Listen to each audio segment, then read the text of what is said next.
रोहन एक शौकिया फोटोग्राफर था जिसे प्रकृति की तस्वीरें खींचने का बहुत शौक था। एक शाम वो एक खूबसूरत सूर्यास्त की तस्वीर लेने के लिए शहर के पास वाले जंगल की ओर निकल पड़ा। उसे लगा कि वो सूरज ढलने से पहले वापस आ जाएगा, लेकिन जंगल की खूबसूरती में वो इतना खो गया कि उसे समय का पता ही नहीं चला। जब तक उसे होश आया, चारों तरफ घना अंधेरा छा चुका था। चांदनी रात थी, लेकिन घने पेड़ों की वजह से रोशनी जमीन तक नहीं पहुंच पा रही थी। रोहन थोड़ा घबरा गया। उसने अपना फोन निकाला, लेकिन वहां कोई नेटवर्क नहीं था। अब उसे समझ नहीं आ रहा था कि वो किस रास्ते से वापस जाए। चारों ओर अजीब अजीब आवाजें गूंज रही थीं।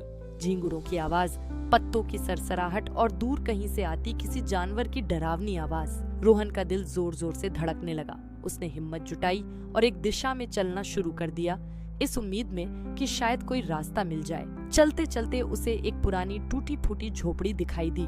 उसे देखकर रोहन को थोड़ी राहत मिली। उसने सोचा कि रात यहीं गुजार लेता हूँ, सुबह होते ही मदद मांग लूंगा। उसने झोपड़ी का दरवाजा धीरे से धकेला, जो एक चरमराहट की आवाज के साथ खुल गया। अंदर घना अंधेरा था और हवा में एक अजीब सी सीलन की महक थी। उसने अपने फोन की टॉर्च जलाई। झोपड़ी के अंदर एक पुरानी चारपाई, एक टूटा हुआ मेज और कुछ मिट्टी के बर्तन पड़े थे। ऐसा लग रहा था जैसे यहाँ सालों से कोई नहीं आया है। रोहन ने सोचा कि कम से कम जंगली जानवरों से तो यहाँ सुरक्षित रहूंगा। वो एक कोने में बैठ गया और अपनी पीठ दीवार से टिका ली। नींद उसकी आंखों से कोसों दूर थी। बाहर से आ रही हर छोटी बड़ी आवाज उसे चौंका देती थी।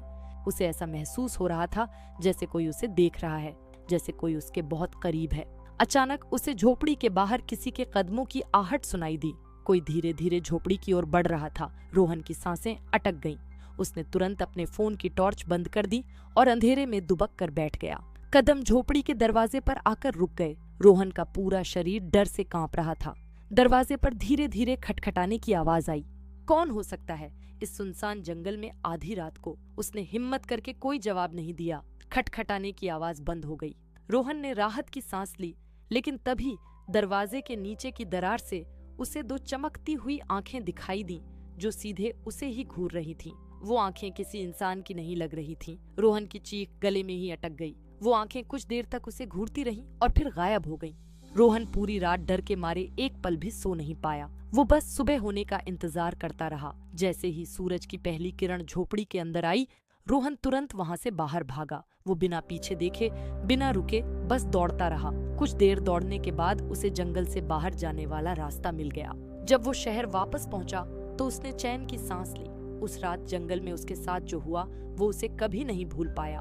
उसने उस दिन कसम खाई कि वो फिर कभी अकेले किसी अनजान जगह पर नहीं जाएगा। वो चमकती हुई आंखें किसकी थीं, ये राज हमेशा के लिए उसी जंगल में दफन होकर रह गया। तो दोस्तों, ये थी आज की कहानी। उम्मीद है आपको पसंद आई होगी। अगर आपको ये वीडियो अच्छा लगा तो प्लीज इसे लाइक करें और अपने दोस्तों के साथ शेयर करें। और हाँ, आगे ऐसी ही दिलचस्प कहानियाँ सुनने के लिए हमारे चैनल को सब्सक्राइब करना न भूलें। मिलते हैं अगले वीडियो में। धन्यवाद।